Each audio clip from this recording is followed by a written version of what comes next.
नमस्कार दोस्तों, कैसे हैं आप सब। उम्मीद करता हूं आप सब बेहतर होंगे, सकुशल होंगे।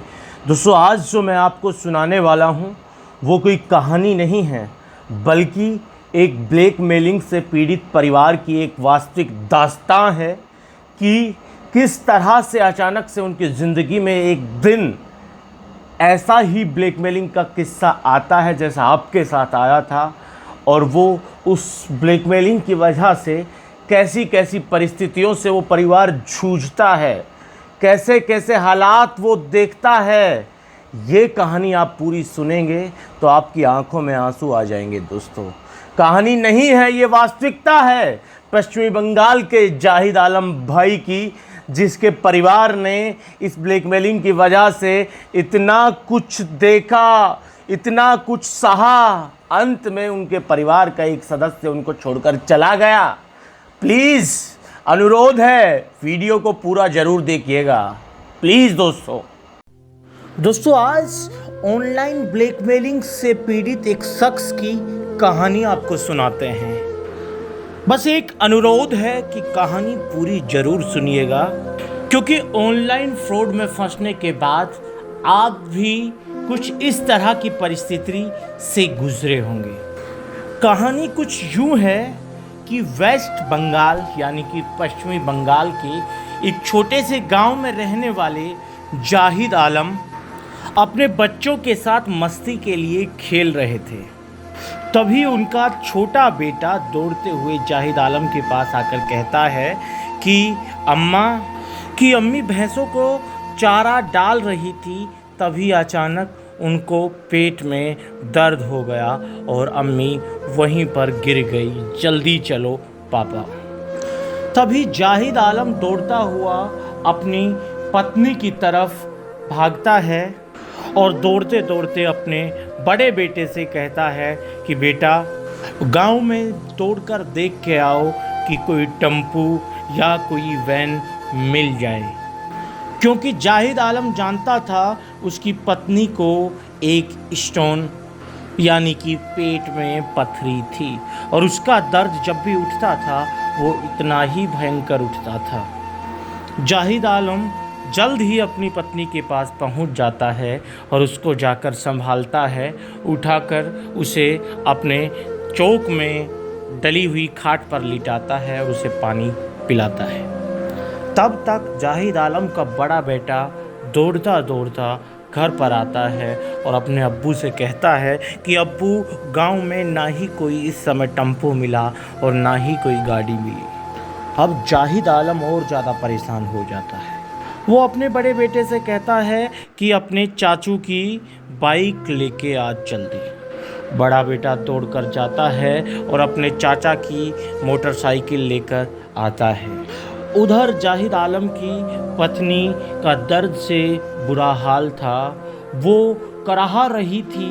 उसे देखकर उसकी दोनों बड़ी बच्चियां भी लगातार रो रही थी। जाहिद ने अपनी दोनों बड़ी बच्चियों को कहा, हिम्मत देते हुए, कि कुछ नहीं होगा, हम तुम्हारी अम्मी को अभी हॉस्पिटल लेकर जा रहे हैं। जाहिद आलम अपनी पत्नी को गोद में उठाता है, जैसे तैसे करके मोटरसाइकिल पर बीच में उसे बिठाता है, पीछे खुद बैठ जाता है और मोटरसाइकिल सरपट तोड़ती हुई शहर की तरफ जाने लगती है। शहर जो कि जाहिद आलम के गांव से लगभग 15 किलोमीटर दूर था। वहां तक पहुंचने में लगभग आधा घंटा लग जाता है। सरकारी अस्पताल के मुख्य गेट में स्ट्रक्चर पर लिटाकर जाहिद आलम अपनी पत्नी को सीधे इमरजेंसी वार्ड में लेकर जाता है, जहां वार्ड बॉय जाहिद आलम को बाहर रुकने के लिए कहते हैं और उसकी पत्नी को स्ट्रक्चर सहित अंदर लेकर चले जाते हैं। जाहिद आलम और उसका बड़ा बेटा, जो कि दोनों साथ थे, वो थोड़ी चैन की सांस लेते हैं और इमरजेंसी वार्ड की तरफ नज़रें गड़ाए हुए सामने रखी हुई कुर्सी पर बैठ जाते हैं। तभी जाहिद आलम अपने जेब से अपना मोबाइल निकालते हैं और उसमें देखते हैं कि अननोन नंबर से मैसेज आए हुए हैं।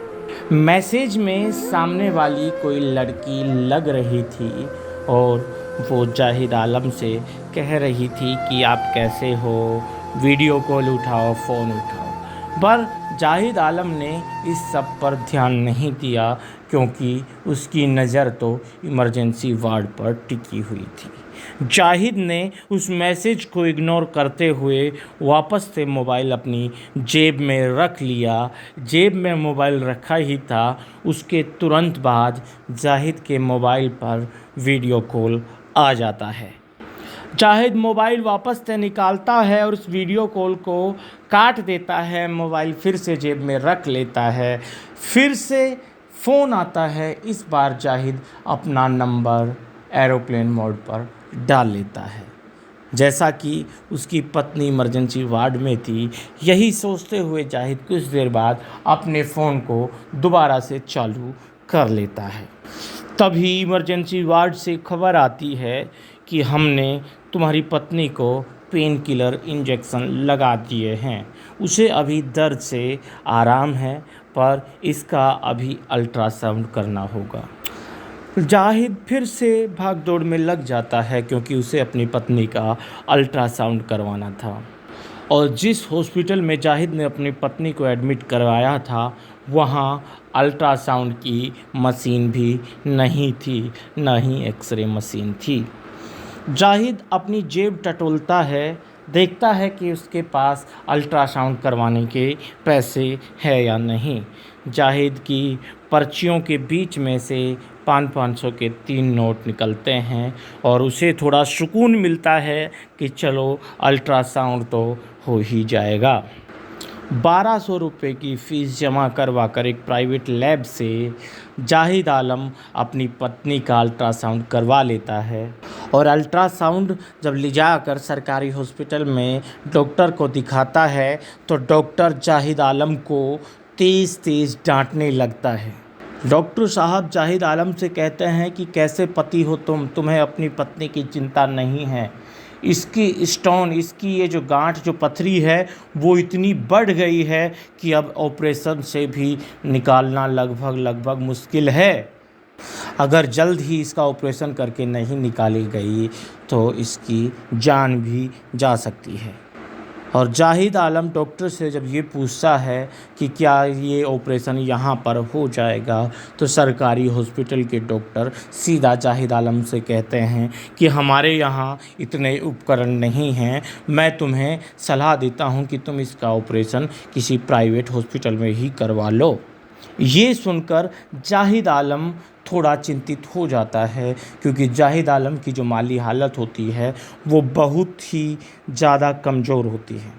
फिर भी जाहिद आलम की पत्नी जो ठहरी, वो अपनी पत्नी को लेकर सीधा प्राइवेट हॉस्पिटल में पहुंचता है और अपने बेटे को पैसे का इंतज़ाम करने के लिए गांव में भेजता है। उधर जाहिद आलम का बेटा गांव में जाता है, अपने चाचा से, अपने रिश्तेदारों से पैसे की व्यवस्था करने के लिए, और उसे 20 से 25 हज़ार रुपये की व्यवस्था हो भी जाती है। जाहिद आलम अपने बेटे को तुरंत अपने पास प्राइवेट हॉस्पिटल में बुलाता है और डॉक्टर से अपनी पत्नी का ऑपरेशन करने के लिए कहता है। डॉक्टर पहले उसकी पत्नी का अल्ट्रासाउंड देखते हैं, उसके बाद उसे कहते हैं कि 2 दिन के बाद ऑपरेशन होगा, 20,000 रुपये काउंटर पर जमा करवा दीजिए। जाहिद आलम बिना देरी किए 20,000 रुपये काउंटर पर जमा करवा देते हैं और जाहिद आलम की पत्नी को उस प्राइवेट हॉस्पिटल के जनरल वार्ड में शिफ्ट कर दिया जाता है, जहां पहले से कई रोगी अलग अलग बेड पर लेटे हुए थे। दिन भर की थकान के बाद जाहिद आलम की पत्नी भी थक चुकी थी, उसका बेटा और जाहिद आलम खुद भी थक चुका था। वहीं हॉस्पिटल में अपनी पत्नी के बगल में लगी हुई बेंच पर जाहिद आलम लेटा हुआ था। तभी उसके फ़ोन पर दोबारा से एक वीडियो कॉल आता है। अब जाहिद आलम सोचता है कि ये वीडियो कॉल दोपहर में भी आया था, शाम में भी आया था, अब फिर से आ रहा है। भोला भाला सीधा साधा जाहिद आलम उस वीडियो कॉल को उठा लेता है। उठाने के बाद वो देखता है कि सामने एक लड़की अपने कपड़े चेंज कर रही होती है। जाहिद आलम खुद परेशान था, उसके कुछ समझ नहीं आ रहा था। वो बस एक टक उस स्क्रीन को देखता रहा और कुछ देर बाद लड़की कपड़े बदलते बदलते अचानक से फ़ोन काट देती है और जाहिद आलम बिना अपने मन में कुछ सोचे अपना मोबाइल नॉर्मल तरीके से बंद करके जेब में रख देते हैं। उसके बाद जाहिद आलम के फ़ोन में मैसेज की घंटी बजती है। जब जाहिद आलम अपना फ़ोन ऑन करके देखते हैं तो पाते हैं कि एक व्हाट्सएप पर मैसेज आया हुआ है उसी नंबर से जिस नंबर से वीडियो कॉल आई थी। जाहिद आलम उस मैसेज को ओपन करके देखते हैं तो जाहिद आलम के पास एक वीडियो उन लोगों के द्वारा भेजी जाती है जिनसे जाहिद आलम ने अभी वीडियो कॉल पर बात की थी। जाहिद आलम उस वीडियो को देखकर चौंक जाते हैं क्योंकि उस वीडियो में जाहिद आलम एक दृष्टि एक टक उस लड़की को कपड़े बदलते हुए देख रहे थे।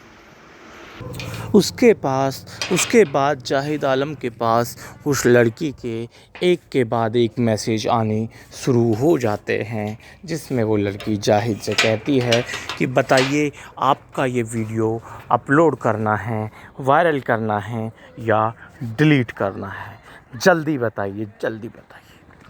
जाहिद आलम जो पहले से परेशान था वो उनके सामने मिन्नतें करने लगता है। उस लड़की से कहता है कि प्लीज़ इस वीडियो को डिलीट कर दो, वायरल मत करो। वो लड़की सामने से फिर से मैसेज करती है कि अगर वीडियो को आपको डिलीट करवाना है तो आपको 5,000 रुपये देने पड़ेंगे।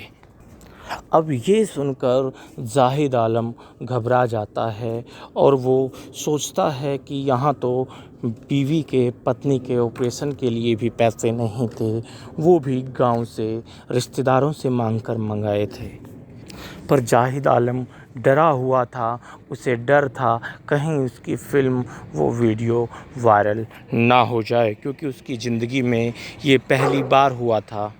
अब जाहिद आलम सोचने लगता है और वो एक फ़ैसला लेता है कि गांव से बेटे को भेजकर जो 25,000 रुपये मंगवाए थे, जिसमें से 20,000 रुपये पहले ही काउंटर पर ऑपरेशन की तैयारी के लिए जमा करवा दिए थे, तो 5,000 रुपये जाहिद की जेब में बचे थे।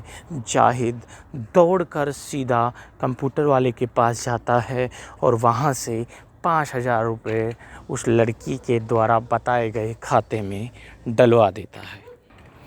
पैसे डलवाने के बाद वो लड़की जाहिद आलम से वादा करती है कि उसकी उस फ़िल्म को वो डिलीट कर देगी। परंतु जाहिद आलम को कुछ ही समय हुआ था चैन से बैठे हुए, अचानक से उस लड़की का फिर से मैसेज आ जाता है कि तुम्हें 3,000 रुपये और भेजने पड़ेंगे, तभी मैं आपकी इस फ़िल्म को डिलीट करूंगी। अब जाहिद आलम जिसने 5,000 रुपये बड़ी मुश्किल से इतने कीमती रुपये डर के मारे पहले ही उस लड़की के अकाउंट में डलवा चुका था, वो बाकी 3,000 रुपये देने के लिए मना कर देता है और वो उस लड़की से कहता है कि तुम्हें जो करना है कर लो, तुम्हें वीडियो डालनी है डाल दो, मेरे पास पैसे नहीं हैं। क्योंकि जाहिद आलम सोचता है कि पैसे कहाँ से लेकर आऊँगा, पहले ही दे चुका हूँ, अब जो होगा वो देखा जाएगा, वीडियो ही तो है, क्या होगा। उसके बाद रात को जाहिद आलम सो जाते हैं। चेकअप के बाद, डॉक्टर के आने के चेक करने के बाद जाहिद आलम रात को अपनी पत्नी के पास ही सो जाते हैं। दूसरा दिन उगता है, डॉक्टर फिर से सुबह सुबह आता है, जाहिद आलम से एक दवाइयों का पर्चा पकड़ाता है, कहता है कि इसमें कुछ दवाइयाँ इंजेक्शन्स ये लिखे हैं, ऑपरेशन से पहले ये ट्रीटमेंट देना पड़ेगा, ये जाकर मेडिकल से ले आइए। जाहिद आलम उस डॉक्टर का पर्चा लेकर सीधा हॉस्पिटल के बाहर के मेडिकल स्टोर पर जाता है और मेडिकल के स्टोर के एक लड़के को पर्चा थमा देता है। वो लड़का मेडिकल स्टोर से उस पर्चे पर लिखी दवाइयाँ निकाल कर जाहिद आलम को थमाते हुए कहता है कि 1,300 रुपये हो गए हैं। अब जाहिद आलम के पास जो एक भी रुपये नहीं था, वो मेडिकल वाले से कहता है कि सर मेरी पत्नी अंदर हॉस्पिटल में एडमिट है, मेरा बेटा गांव गया हुआ है, वो पैसे लेकर आएगा तो मैं आपको दे दूंगा। मेडिकल वाला थोड़ा ईमानदार था, इंसानियत उसके अंदर थी।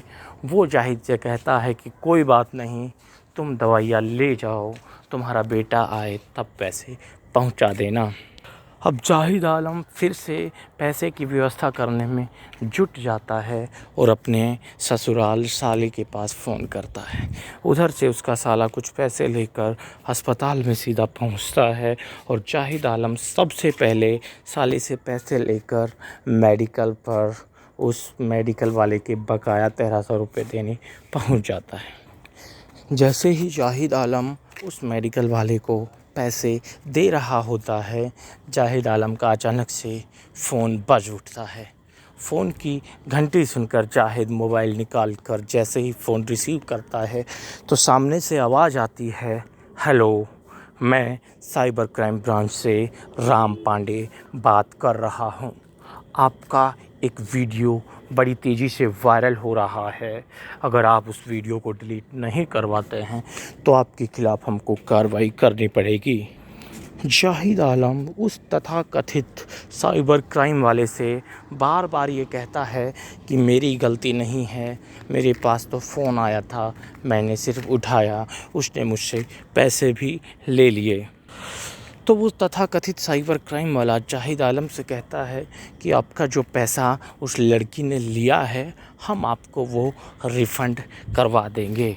मैं आपको एक नंबर देता हूँ यूट्यूब के कर्मचारी का, उससे बात करके अपनी वीडियो को जल्द से जल्द डिलीट करवा दीजिए और वही उसके बाद हम लड़की को गिरफ़्तार कर लेंगे और आपका पैसा भी आपको रिफ़ंड करवा देंगे। अगर आप अपना वीडियो डिलीट नहीं कराते हैं तो आपके ख़िलाफ़ भी अरेस्ट वारंट हमको जारी करना पड़ेगा। ये सब कानूनी बातें सुनकर जाहिद आलम डर गया और तथाकथित साइबर क्राइम द्वारा दिए हुए उस व्हाट्सएप नंबर पर फ़ोन करता है। उस नंबर पर फ़ोन करके जाहिद आलम कहता है कि सर, आपका नंबर साइबर क्राइम के अधिकारी ने हमें दिया था और हमें अपना वीडियो डिलीट करवाने के लिए कहा था। वो यूट्यूब वाला बताता है कि वो संजय सिंह बोल रहा है और अगर आपको अपना वीडियो डिलीट करवाना है तो उसके लिए आपको 10,000 रुपये देने होंगे। ये हमारा टेक्निकल डिलीटिंग चार्ज है, जिसके बाद जिसमें से 580 रुपये का चार्ज कट के बाकी के 9,000 कुछ रुपये आपको वापस रिफ़ंड कर दिए जाएंगे, वापस लौटा दिए जाएंगे। और रही बात उस लड़की से जो आपने 5,000 रुपये दिए थे, उसके लिए आपको 4,000 रुपये हमें पहले देने होंगे। उसमें से 200 रुपये काट कर बाकी के पैसे आपको लड़की के गिरफ़्तार होने के बाद लौटा दिए जाएंगे और लड़की ने जो पैसे आपसे लिए थे वो भी आपको वापस कर दिए जाएंगे। कुल मिलाकर जाहिद आलम से 14,000 रुपये डालने की बात कही गई, जिसमें से 13,000 रुपये उसे वापस रिफ़ंड करने का वादा किया गया। जाहिद आलम सारी बात अपने साले से बताता है, जिसके बाद जाहिद का साला उसे कहता है कि जीजा, ये सब करने की ज़रूरत नहीं है, इनको पैसे देने की ज़रूरत नहीं है, डरने की ज़रूरत नहीं है। जाहिद अपने साले के कहने के बाद उस मैसेज को, उस फ़ोन को इग्नोर कर देता है। पर कुछ समय बाद अचानक जाहिद के व्हाट्सएप पर एक के बाद एक मैसेज आने लग जाते हैं, जिसमें जाहिद जब वो मैसेज पढ़ता है तो देखता है कि उसमें पुलिस वालों के फ़ोटो, पुलिस वालों के आई कार्ड, पुलिस वालों के मतलब थाने के, स्टेशन के, यूट्यूब के ऑफिस के फ़ोटो जो उसके पास भेजे गए थे। साथ ही एक नोटिस भेजा गया था जिसमें जाहिद आलम को गिरफ़्तार करने की बात कही गई थी। ये सब कानूनी पचड़े देखकर जाहिद आलम बहुत डर जाता है, क्योंकि उसने बचपन से इन सब चीज़ों से कोई वास्ता नहीं रखा था। ये सब देखने के बाद जाहिद आलम बिना कुछ सोचे समझे अपने साले से कहता है कि तुम 14,000 रुपये इस अकाउंट में डाल दो। जाहिद आलम 14,000 रुपये अपने साले से कहकर उनके अकाउंट में डलवा देता है और रिफ़ंड का इंतज़ार करने लगता है। उसके बाद जाहिद से फिर कहा जाता है कि अभी आपको रिफ़ंड नहीं मिल सकता, आपको 10,000 रुपये और डालने पड़े थे, 10,000 रुपये और डालने पड़ेंगे। अब कुछ जाहिद को समझ आने लगता है कि ये कुछ गलत हो सकता है, ये फ्रॉड हो सकता है। दूसरी तरफ एक नर्स दौड़ते हुए जाहिद के पास आकर कहती है कि तुम्हारी पत्नी को दोबारा से तेज़ दर्द शुरू हो गया है, अब जल्द से जल्द ऑपरेशन करना पड़ेगा। जाहिद सीधा उनको ऑपरेशन करने की इजाज़त दे देता है, पर डॉक्टर जाहिद से कहता है कि ऑपरेशन से पहले आपको 50,000 रुपये काउंटर पर जमा करवाने पड़ेंगे। जाहिद के पास इतने पैसे नहीं थे। तभी जाहिद का एक दोस्त जो उसी अस्पताल में एक एम्बुलेंस चलाता था, वो जाहिद के पास आकर कहता है कि जाहिद क्या हुआ। जाहिद सारी परिस्थिति उसे बताता है। तो वो एम्बुलेंस ड्राइवर उस डॉक्टर से कहता है कि ये मेरे मिलने वाले हैं, आपको आपका पैसा दे दिया जाएगा। अभी इनके पास थोड़े कम पैसे, मतलब अभी इनके पास पैसे नहीं हैं। तो डॉक्टर जाहिद के उस ड्राइवर दोस्त से कहता है कि 20,000 रुपये तो आपको काउंटर पर जमा करने ही पड़ेंगे, तब जाकर कहीं ऑपरेशन हो पाएगा। वहाँ दूसरी तरफ जाहिद आलम का बड़ा बेटा अपने दादा के साथ हॉस्पिटल में पहुँचता है। जब पूरी बात जानता है, सुनता है, पैसे की तंगी के कारण ऑपरेशन डिले हो रहा था, ये जब पता चलता है, उन्होंने हर तरह की संभव प्रयास कर लिए थे पूरे परिवार ने, पर पैसे की व्यवस्था नहीं हो पा रही थी। वो 20,000 रुपये भी जमा नहीं करवा पा रहे थे, क्योंकि 20,000 रुपये वो ऑलरेडी फ्रॉड करने वालों को दे चुके थे। इन सब भागा-दौड़ी के बीच में भी जाहिद के पास लगातार वो मैसेज आ रहा था और जाहिद उसको लगातार इग्नोर कर रहा था, क्योंकि उसके लिए अपनी बीवी की जान की कीमत उस समय ज़्यादा थी। उधर जाहिद की पत्नी को दर्द तेज़ हो रहा था, तो हॉस्पिटल वालों ने उसको पेन किलर इंजेक्शन दिए, जिसके बाद उसका दर्द कुछ कम हुआ। जैसे ही दर्द कम हुआ तो जाहिद और उसके पिताजी ने ये फ़ैसला लिया कि अब आराम हो गया है, हम घर पर ले जाते हैं। और उनके किसी रिश्तेदार ने उनको बताया था कि इस तरह के दर्द के लिए उनका कोई जानकार दवाई देता है, वहाँ से दवाई ले लेंगे। ये सब कहकर वो लोग अपनी पत्नी को लेकर, जाहिद आलम अपनी पत्नी को लेकर घर चला जाता है। और ऐसे करते करते वो दिन भी निकल जाता है। रात को सब सो गए थे। अचानक से जाहिद की पत्नी को तेज़ दर्द शुरू हो जाता है। इस बार दर्द इतना ज़्यादा था कि वो सांस लेने में भी उसको तकलीफ़ हो रही थी, लगातार कराह रही थी। जाहिद आलम आवाज़ लगाकर अपने बड़े बेटे को जगाता है और चाचा की मोटरसाइकिल लाने के लिए कहता है। जाहिद का बड़ा बेटा चाचा की मोटरसाइकिल लाने के लिए जाता है, और जैसे वो जब तक लेकर घर पहुंचता है, तब तक वो देखता है कि उसकी अम्मी की जो चीख थी वो शांत हो चुकी थी। यानी कि उसे पता लग गया कि वो अपनी अम्मी की चीख या आवाज़ दोबारा कभी नहीं सुन पाएगा। यानी कि जाहिद की पत्नी इस जालिम दुनिया से जन्नत के सफ़र के लिए निकल चुकी थी, पर पीछे छोड़ गई थी 2 बेटियां और 2 बेटे। बेटियों की शादी की उम्र हो रही थी, वहीं छोटे बेटे को उसके सहारे की ज़रूरत थी। दूसरी तरफ जाहिद आलम की आंखों से आंसू नहीं निकल रहे थे। वो एक जगह स्तब्ध बैठकर अपनी बेटियों को निहार रहा था, क्योंकि उन बेटियों की वजह से ही उसने अपनी इज्जत को बचाने के लिए उन फ्रॉड करने वाले को पैसे दिए। क्योंकि जब उनकी वीडियो बनी थी, तब जाहिद के मन में पहला ख़याल यही आया था कि उनके घर में जब उनकी बेटियों को ये पता चलेगा तो कैसा लगेगा। उसी डर के चलते वो अपना पैसा उस फ्रॉड में गंवा देता है, और बाद में कानूनी पचड़े में फंसने से बचने के चक्कर में बाकी का पैसा भी गंवा देता है। घर में मातम का माहौल था।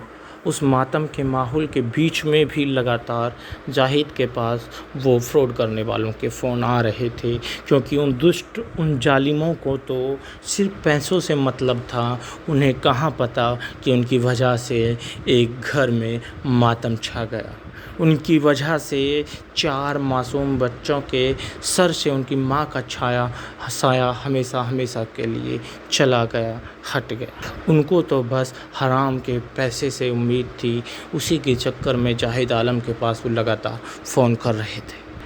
अब जाहिद आलम का बड़ा बेटा इसके बारे में यूट्यूब पर सर्च करने लगता है और वहाँ उसे हमारा वीडियो दिखाई देता है। वहीं से वो हमसे कमेंट्स करके हमारा नंबर लेता है और हमसे बात करते हुए अपनी पूरी ये दास्तान बयां करता है। और दोस्तों, एक एक शब्द जाहिद आलम के बेटे ने जो हमें बताए थे वही ये शब्द हैं। उसने अपने घर के हालात से भी मुझे रूबरू करवाया। बाकायदा वीडियो कॉल पर उसके घर में जो मातम पसरा हुआ है उसकी कुछ तस्वीरें भी मुझे दिखाई, जिसे देखकर मेरी भी आंखें भर आई और ये सोचने पर मुझे मजबूर कर दिया कि क्या अल्लाह ने हमें ये सब करने के लिए ये ज़िंदगी बख्शी है। क्या ये सब करके हम जन्नत प्राप्त कर सकते हैं? क्या हम जन्नत के हकदार कभी बन सकते हैं? दोस्तों, कहानियाँ तो मेरे पास इससे भी ज़्यादा दुखदाई हैं, जिसमें अलग अलग लोगों ने मुझे अपनी अपनी दास्तान बयां की है। परंतु जैसा कि इस तरह के फ्रॉड करने वाले ज़्यादातर लोग मेरे मेवात के भाई हैं, इसलिए मैंने जाहिद आलम की ये दास्तान आपके सामने रखी है, सुनाई है।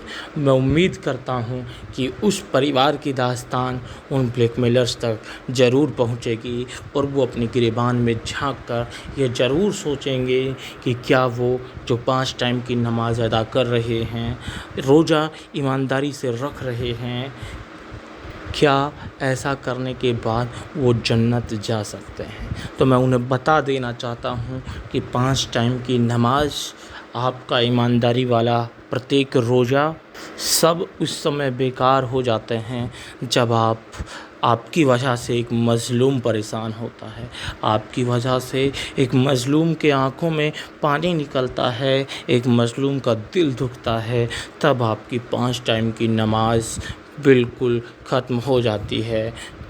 उसका कोई भी फल आपको नहीं मिलेगा, क्योंकि मज़लूम की आवाज़ सीधे अर्श को चीर कर अल्लाह तक पहुंचती है।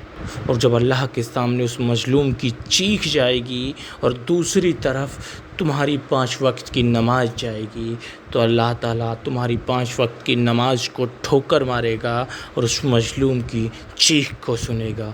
ये याद हमेशा याद रखना। दोस्तों, वीडियो पसंद आया हो तो इस वीडियो को ज़्यादा से ज़्यादा शेयर करें, लाइक करें, और चैनल अभी तक सब्सक्राइब नहीं किया है तो प्लीज़ चैनल को सब्सक्राइब करके बेल आइकन ज़रूर दबा दें, ताकि हमारा आने वाला वीडियो सबसे पहले आप तक पहुंच पाए। आज के इस वीडियो में इतना ही। चल मिलते हैं नया वीडियो लेकर नई जानकारी के साथ। रखिए तब तक अपना ख्याल। जय भीम, जय हिंद की सेना साथियों।